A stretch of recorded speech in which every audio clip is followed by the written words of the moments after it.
there's a couple other questions here, too, that have just come up. This is an interesting one. Can an effective IT service catalog be created without the service portfolio? So the service catalog is typically the largest component of the service portfolio.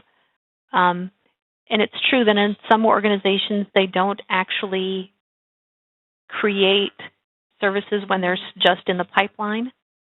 The recommendation or the guidance according to the IDLE framework would be that they should create those services when they're first in the pipeline before the team is actually chartered to create or develop the service.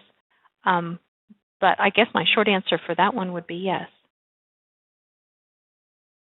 What do you think, Nancy?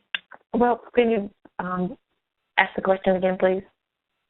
Can an effective IT service catalog be created without the service portfolio established? Well, there's a planning phase in there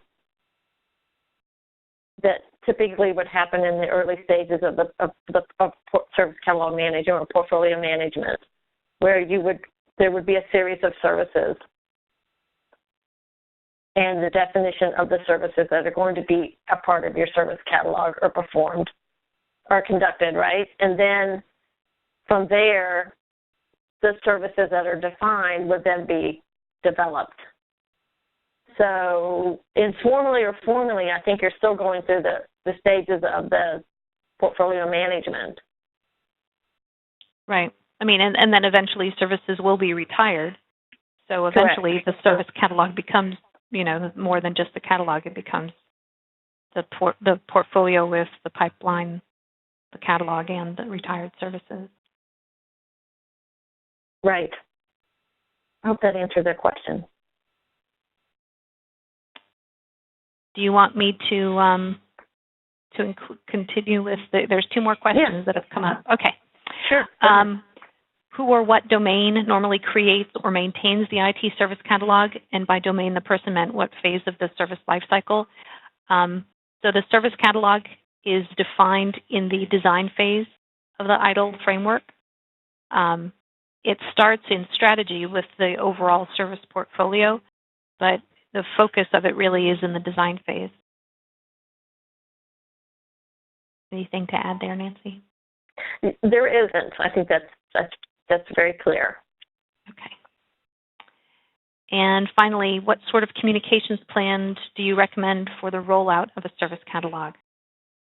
I think that's an interesting one. It makes me think back to IDLE v2, and they had a real focus on communication or awareness programs and really communicating to a lot more with the customers. So that's probably a little bit, I think the answer to that might be a little bit longer than what we could present here, but the short answer is we recommend that you have a communication plan, because a lot of times people do not. They just put it out there and customers might just stumble upon it. Exactly. Maybe think of it as an advertisements about upcoming releases of new service offerings, or ads about, or emails that go out about for a limited time only this service request will be available. So depending on who your audience is, will be different levels of communication. For your casual end users, you may be communicating on the website, or you may be communicating with a PowerPoint presentation to your executive level. So there's all different levels of communication depending on the audience. Yeah, and I think that the higher the level you can get to issue that communication, the better. That's right. Okay. Are we good for now? There was a follow-up. So if the catalog, this goes back to the question about the having the catalog without the portfolio. So if the catalog was built before the portfolio, it may be putting the cart before the horse. I would say that if you've built a catalog structure, then really you have the portfolio. The only difference between, I would say, the catalog as part of the portfolio and the portfolio as a whole is that the portfolio includes pipeline catalog or pipeline active and retired services. So it's really just the status of each record that defines defines whether or not it's part of the catalog or not. Does that sound right, Nancy? I'm sitting here shaking my head, yes, up and down, but okay. yes, I wholeheartedly agree. Is that it's somewhere in the process of putting this IT catalog together, you've defined the services you're going to include, and then you develop the components of that service, and you published your service catalog. Now you have it in the live, and then after a period of time, you review and retire those services that are no longer of value. And in the same breath, you have services that are coming new into the organization, and you begin the cycle again of developing them, publishing them, reviewing them. So whether you have a formal portfolio management team or whether you've done so informally, I still believe that you have performed some of those functions in the development of your IT catalog.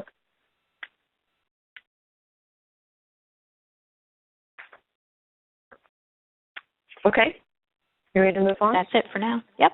Okay, great, thanks. Okay, so service catalog tools, we were talking about the tools, and for those that have the solutions, here are a couple of examples of service catalogs that are available. This particular service catalog here on the left is a screenshot from my IT. And you'll notice here that they both have an Amazon shopping type look. They're easy and quick to navigate. They use the terminology and of the corporate organization. You see here on this one, they've included pricing. They also included there's feedback here that can be provided on the specific offering. That's included here as well. So this is more at the requestable service offering level than the service level. So I drilled down a bit to get to this, but this is your view of the requestable and an example format of what that would look like. On the right is an example of the service catalog for this particular IT organization, and it includes, once again, large buttons, easy to use, easy to click, easy to navigate, descriptions, or, not descriptions because we're at the higher level of the service name of the different services that are available for their end users. So it kind of gives you a couple of different views, but you'll notice that they're large, they're bright, they are very Amazon-like, which is what we're all used to now, and whether we're in IT technology or whether we're business customers, we're used to the look and feel of the internet. So that's what our customers are expecting when we publish our service catalog and implement these solutions. So you want to make sure, as Dick mentioned, that it's important to have this view for your customers. They're going to be looking for this. They want it to be creative. You want your customers to come back repeatedly to submit requests. So you want to make sure it's pleasing to the eye, easy to use, and easy to navigate. So a checklist for a successful implementation. First of all, please don't reinvent the wheel. Early on, spend time looking at the services you currently have developed and use those as your starting point. Include the business, include the business, include the business. They are your customers, and they're critical to the success of this initiative. They are the ones who are going to be using this service catalog. Make sure that it's efficient and easy to use and addresses the needs of the business. Provide a quick reference guide for business users to navigate the catalog and submit requests. And I recommend you train the business and the IT staff with the quick reference guide for your business and the IT staff on the service details as well as the fulfillment of the request.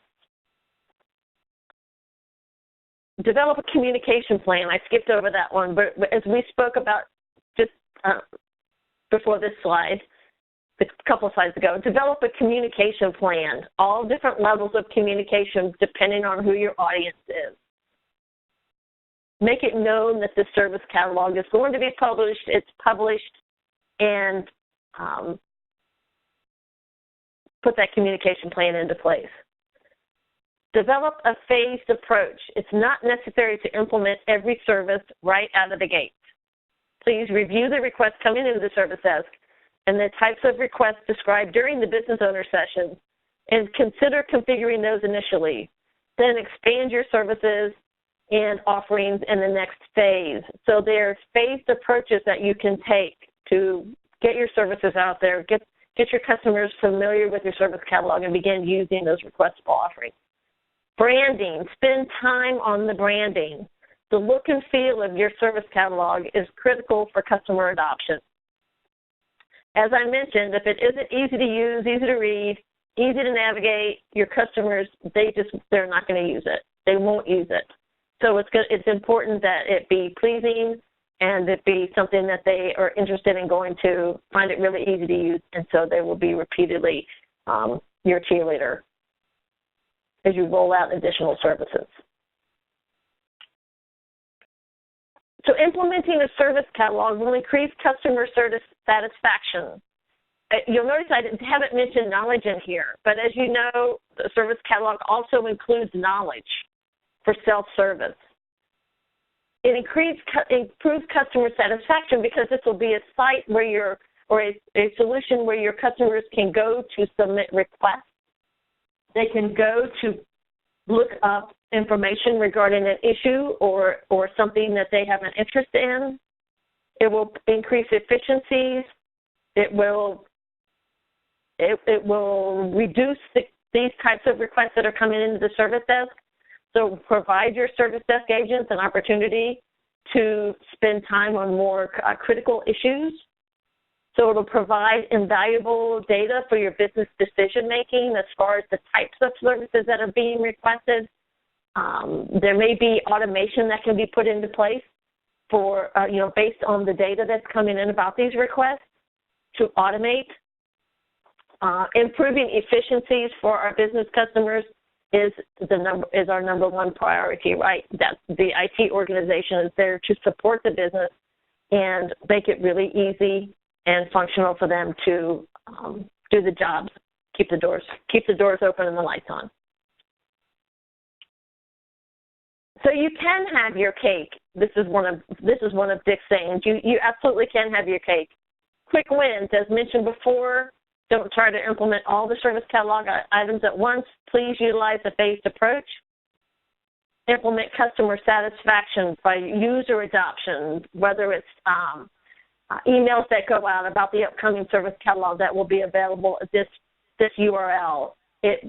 Your branding, making sure that your branding is in keeping with the rest of your company's branding and the company's style guide. You want to improve efficiencies by aligning your processes with the ITIL framework. We've traditionally been an ITIL framework, an ITIL shop, and utilize the ITIL framework as the basis for our discussions. And we really feel like at the end of the day, the ITIL framework provides a method for standardizing your processes from a service catalog perspective, from a request fulfillment perspective, from a change management perspective, problem, et cetera. It is the basis for improving your services and making them more efficient. And then closed-loop change management, so that you have your processes, you implement those processes, and then you